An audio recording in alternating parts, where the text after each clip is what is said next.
The reason I'm making this video is 23 years ago I got rid of my last motorcycle. Kids were young, not a good idea. So January of this year, 2013, I got a 796 Monster from Ducati. And although I won't do a lot of maintenance on it, I do want to be able to take care of the chain. So I got on the web, looked and looked and looked, and I found videos for cleaning the chain. I found one for doing the chain adjustment, which is not standard like an old motorcycle where you have two bolts and you just move that axle back and forth. So I did find one. I've been able to do it successfully and everything's fine, but I thought, you know, why not put together one video that cleaning, maintaining, and adjusting the chain. This is what we're going to do today. So here are the tools we're going to need for this exercise. First, the pit bull rear wheel jack. Going to put it up on the stand, keep the bike level, and allow the rear wheel to spin, which as you'll see when we're doing the chain is going to help like crazy. Then we've got kerosene here that I use to clean the chain. It's a good safe solvent. It cuts grease. It doesn't mess with the O-rings. Here's replacement chain lube. White titanium grease in this case. Shot cloths, going to need a lot of them. They're going to get filthy. Rubber gloves to keep your hands from getting filthy and absorbing kerosene and whatever's in this stuff. We're going to need a scale for measuring the chain tension from the bottom of the swing arm. Socket wrench, 14mm socket, and in this case a brown line torque wrench.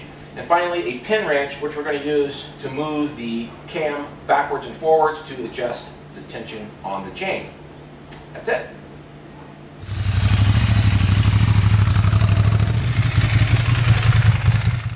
So the owner's manual has you doing the chain adjustment on the side stand.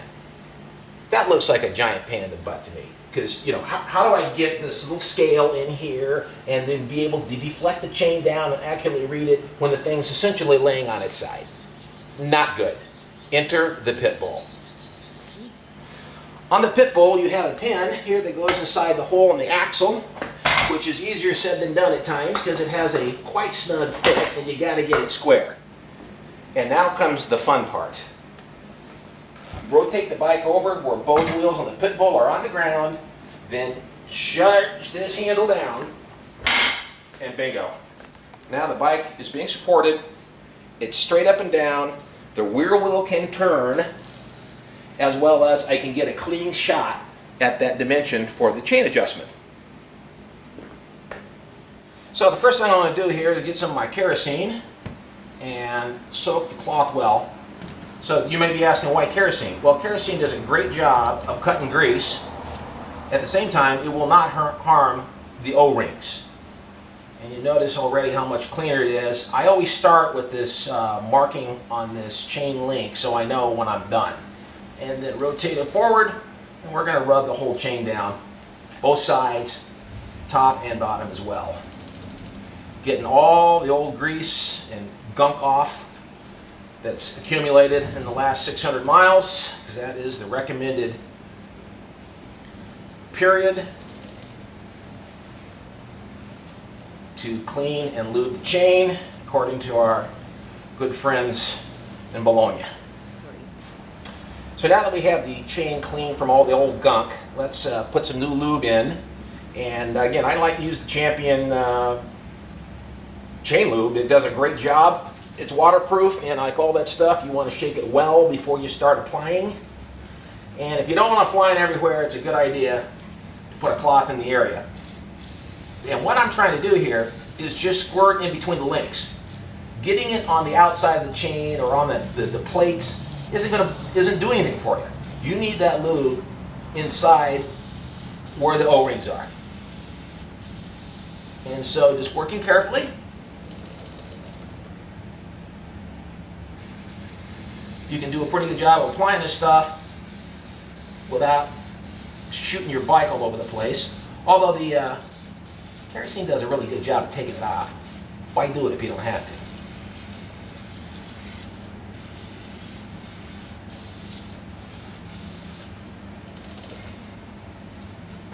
I always get really nervous when I'm rolling this thing back. If I get my hand caught in between this chain and that gear, that's going to be a boy howdy moment. You're not going to like that. Now I've applied the lube. Let's take off the excess. because this stuff sitting outside the chain, outside of the O-ring area, does you no good, except for it is a great way to splatter grease all over your bike, and then you get to clean it off over the next week and a half as this stuff comes flying off. And you may notice how nice and loose that chain is. It is really in good stead here. That lubrication's in there doing its thing.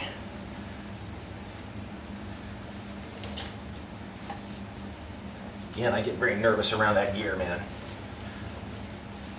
I haven't been bit yet, but there's always time.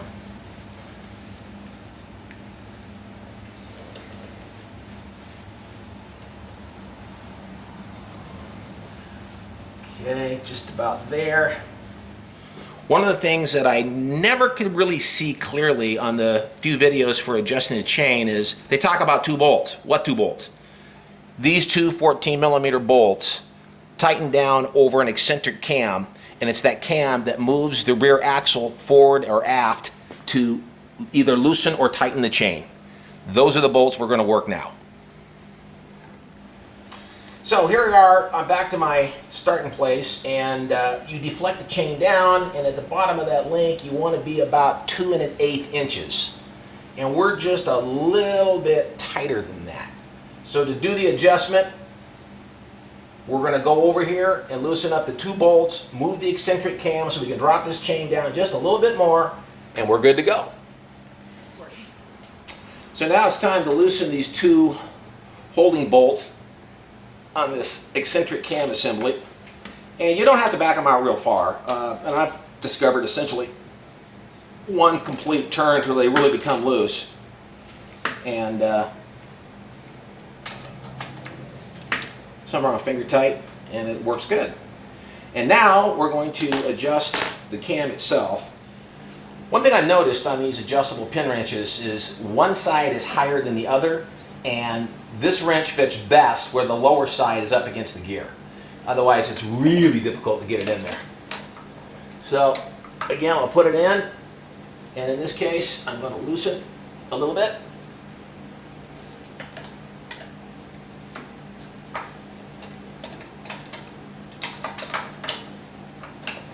Oh boy. See what I mean?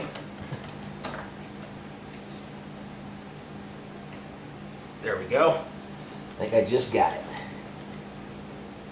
Again, as you rotate this, that chain tightens or loosens.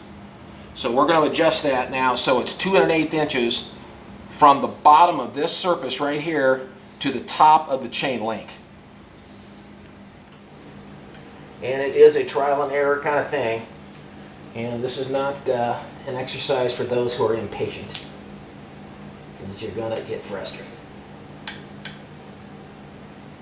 And we just got it, I'm pretty sure, right there. Yep, we're there. Okay, so now we have our chain where we want it. We will use our wrench here to go ahead and tighten those bolts down, but not all the way, just where they start to snug, because these are torqued items. They're going to need 31 newtons worth of torque, and the torquing sequence is 1, 2, 1, and I've discovered 2 is even better. And the reason is, as you'll see, when I do the first torquing, it will go to 31. I'll do the second one, I go back to the first bolt, it will have changed. It will need to be retorqued, so it's real important you get that straight. So using our brown line torque meter, I hit power, and then I can start, right now it's in newtons, so I can start adjusting this. Go to memory, and over here you can see where we're adjusting to. I'm going to take that up to 31, or as close as I can get. This thing kind of overruns. 30 and a half, I'm going to call that good. Hit the memory button. So now, when we start getting close, we're going to get alarms and lights to let us know. So starting with bolt 1,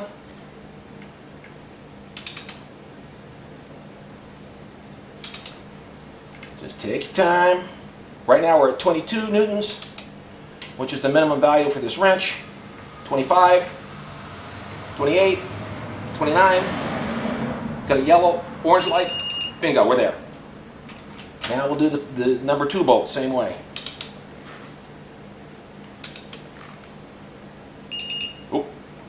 And then go back to number 1. See, you start at 25. Take it to 30, and I'm gonna go back. I do number 2, even though technically you don't have to. I do it because I'm paranoid.